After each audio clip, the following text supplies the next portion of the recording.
هذا حكيم بالطب يحقق أحلامه، ومثقف وحاز التكريم. هذا حكيم ويد تتحسس وآلامه، يهدي للوطن التكريم. هذا فهيم وفهيم أفضل رفقاء في المعمل يهوى الكيميائي. هذا فهيم لم يكمل درب التعليم، سطحي الفهم سخيف. هذا حكيم بالطب يحقق أحلامه، ومثقف وحاز التكريم. هذا حكيم ويد تتحسس وآلامه، يهدي للوطن التكريم.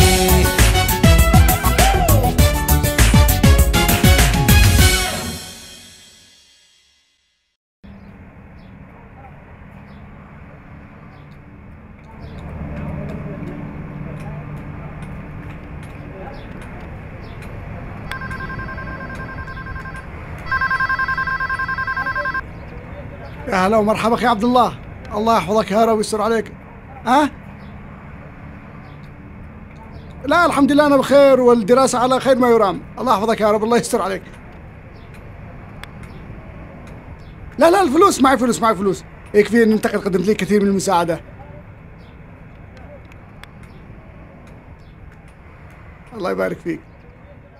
المهم ما تنساش انك تسلم لي على امي واخواني واخواتي والاهل كلهم. يلا حبيبي، يلا حبيبي، مع السلامة. سلام مع السلامة. وصقلتهم التجارب وارتبطوا بالأرض وتشبثوا بها وصنعوا ملاحم البطولات. أعوذ بالله.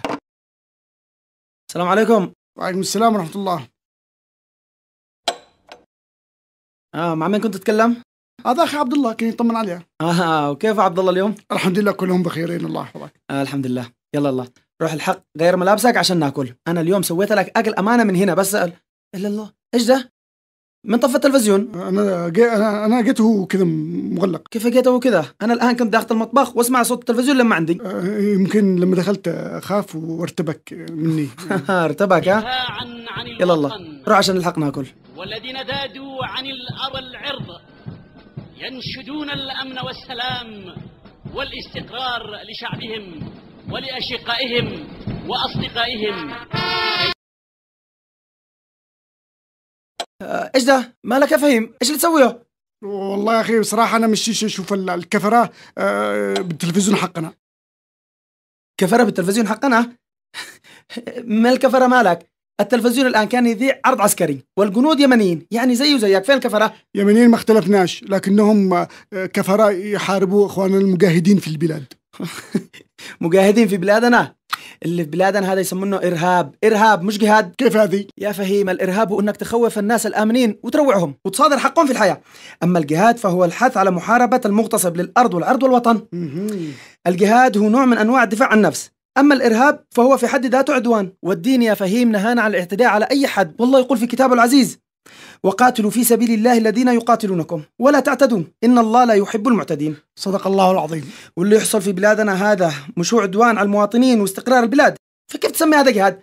وديننا دين رحمة مش دين إرهاب. أنت شكلك مش مقتنع بكلامي صح؟ أنا أتمنى يا فهيم إنك تشغل عقلك وزي ما يقولوا صح وافهم دينك صح.